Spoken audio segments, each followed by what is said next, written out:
In 21 years of living in Rio de Janeiro, that's not just the best football story I've ever heard, it's the best story. Someone should make a film about it.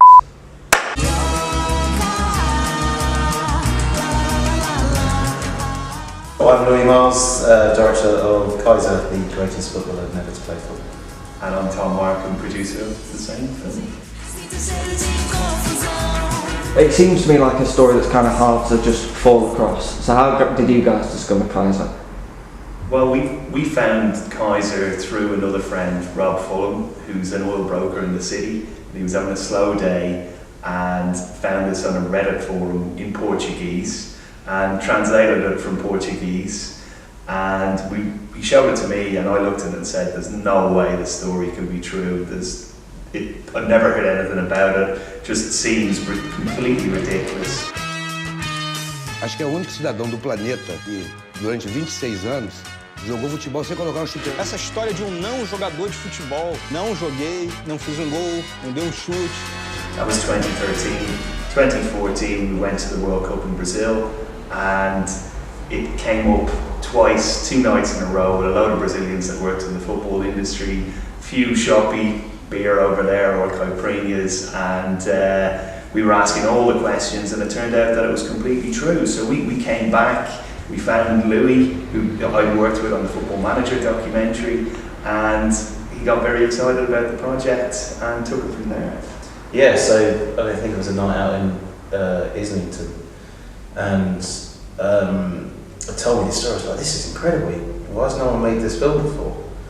Someone's got to make a movie about this. And they went, yeah, we want to do it. I was like, oh, right, great, good luck.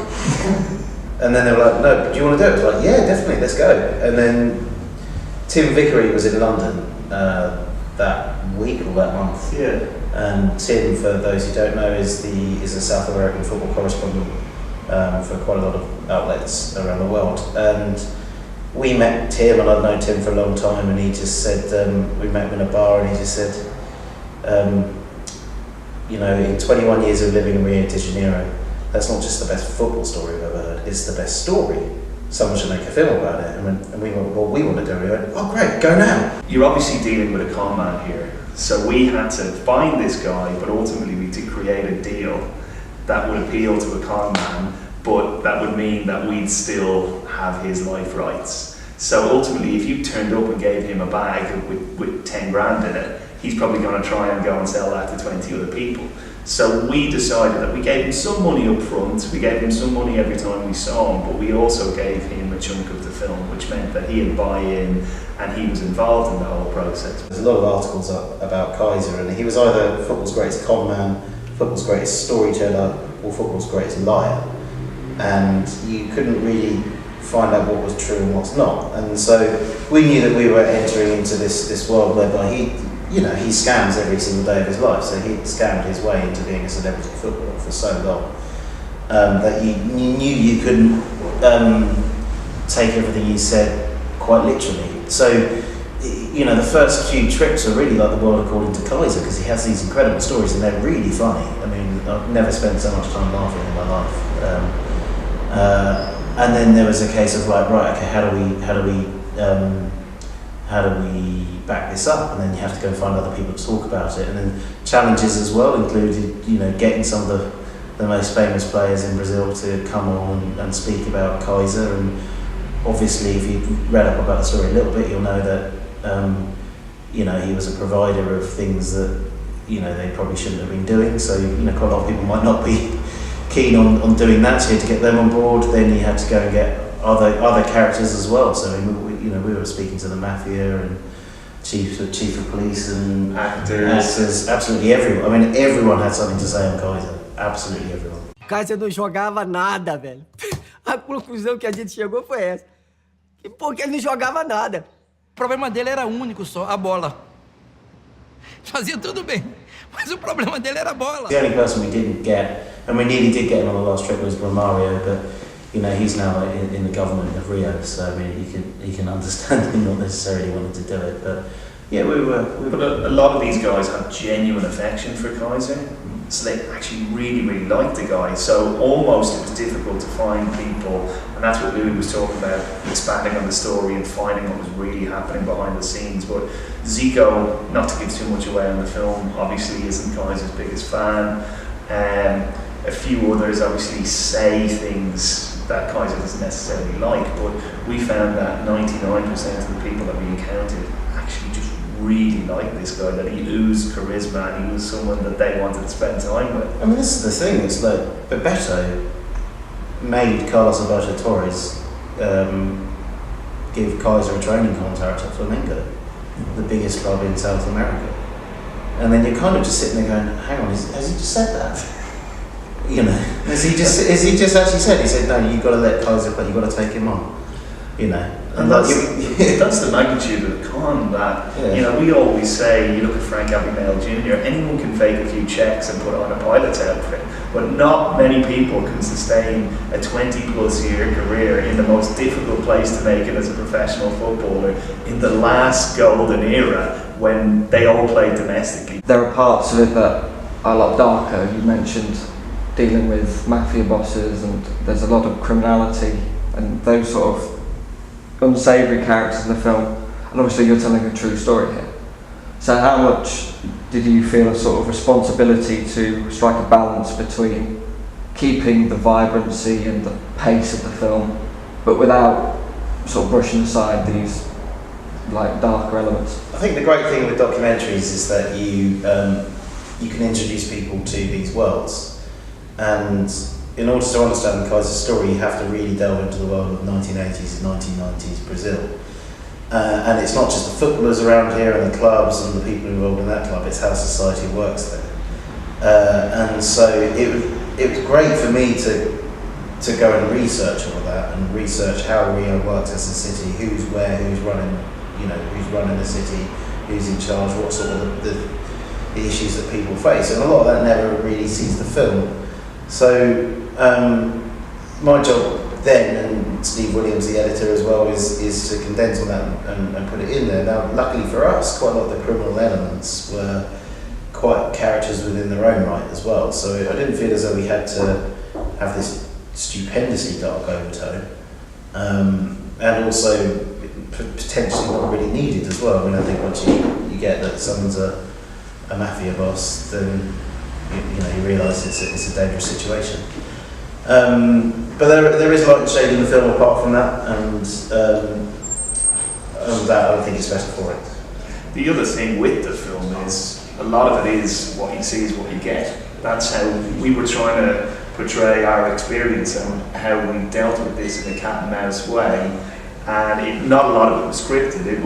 And we weren't trying to shoehorn any of these characters in. It was quite natural, and it wasn't necessarily storyboarded. You've spoken a lot about Rio, which is obviously a huge part of the film and almost as big a character in it as Kaiser. But neither of you are from Rio, or I imagine before this film had a huge experience of the city. So what did you have to do to make sure that came across? I think it's reasonably easy once you spend a bit of time there. It's quite easy to get the vibe across, because Brazilians love to assign sort of character behaviours depending on where you're from. And in Rio de Janeiro, they're called cariocas, and cariocas have this kind of easygoing vibe. The beach is a big democratiser, so you've got some of the most expensive property in the country, on like Leblon and Copacabana, right next to some of the poorest favelas in the country. But everyone goes to the beach and mixes. And the whole Carioca vibe as well, they're kind of called Malandros as well, where there's a lot of Malandros there, and that's a kind of a character who goes out and brings life to the party and gets what he wants, and then leaves, and with a complete disregard for everyone else. And that's kind of common to Rio as well. And Rio's really been this kind of epicenter of creativity throughout the country. A lot of bossa nova started there, a lot of samba started there. Carnival is one of the major centres of carnival in Rio, in Brazil. And then obviously it's one of the most stunning cities I think I've ever been to. So portraying that was quite easy, and I think music has a lot to do with it as well. And a lot of the music that's from there as well. Some of the soundtrack of the film, a lot of those artists, you know, are all from Rio. And then when you listen to Brazilian music, and I learned Portuguese, you know, back to kind of original question, I learned this all the way through. So you're listening to the music, you're experiencing it, and you realise that so much comes from that city and that place, and it holds this real kind of charm about it. And I think that's what we wanted to get across. And it was a canvas for sort of the unbelievable, really, which is certainly what Kaiser is. The thing that we really like as well, that now quite a few Brazilians have seen this movie, so it was the view of Louis and the DOPs and Steve and obviously the whole crew, but it is an external view, so we were a little bit, I wouldn't say apprehensive, but we were intrigued to see what local people thought, and local people seem to, the feedback's been excellent in terms of nailing the time and the vibe, which was something that we were probably a little bit worried about. Yeah, absolutely. I mean, it's very tricky to go and I don't think we make judgments at all of the film, but you know, you automatically get accused of it if you're a filmmaker. So it's very tricky to make a piece on an area if it's not something you know. And the way to solve that is all the aforementioned and just time, lots of time spent. There's a fairly even split between reconstruction and interview. Yeah, so when I first heard the story, I was like, well, this is really unbelievable, and it quickly got onto this sort of theme of like, this is a journey of unbelievability, especially after the first trip where you just wasn't quite sure what you were hearing and how it all fit together, and do you go along with this? So I was quite keen on reconstructions from the start, and I knew that you could make it look good in Rio because essentially a lot of it still looks like it is 1980s. But you know, finance plays a role in that, and all the rest of it. So in terms of making it look as good as it did, I mean, we shot everything cinema scope anyway, on nice lenses and good cameras, and we wanted it to make it look the part.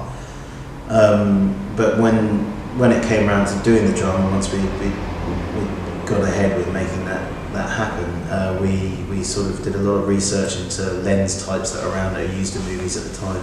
That's kind of a common technique used by directors. I know Danny Boyle did it for the Apple film, the Steve Jobs film that he did, where each part of his life was shot on a different lens to give it a different look.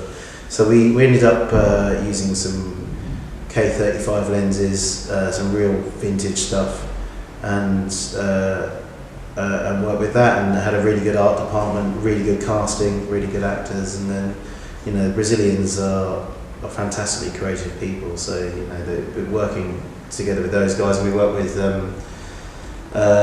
Nostamorro Acting School, which is the same acting school that provided all the actors for City of God, which is an absolutely wonderful film. If you haven't watched it, it's probably one of the best foreign language films out there.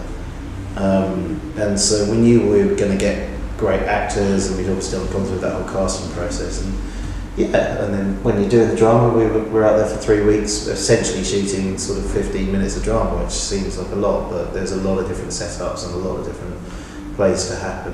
And yeah, we're really, really happy with it. From my perspective, from a financial point of view, we were very wary because we knew we were sitting on something quite special in terms of the interviews, and the last thing I wanted to see was like a History Channel style terrible reenactment, but Louis absolutely nailed the drama stuff. It was better than we ever would have hoped, so yeah, kudos for that. But I'm not sure if we'd had any more budget, we would have done it much differently, to be honest. No. I don't think there was much left to do. I mean, apart from making it a full drama, but I think then if you made it a full drama, then there's an element of believability that's lost. I think the moment that we had Carlos Kaiser saying, yeah, he was a Botafogo and Flamengo with me, then we knew we had a story, because that's ridiculous.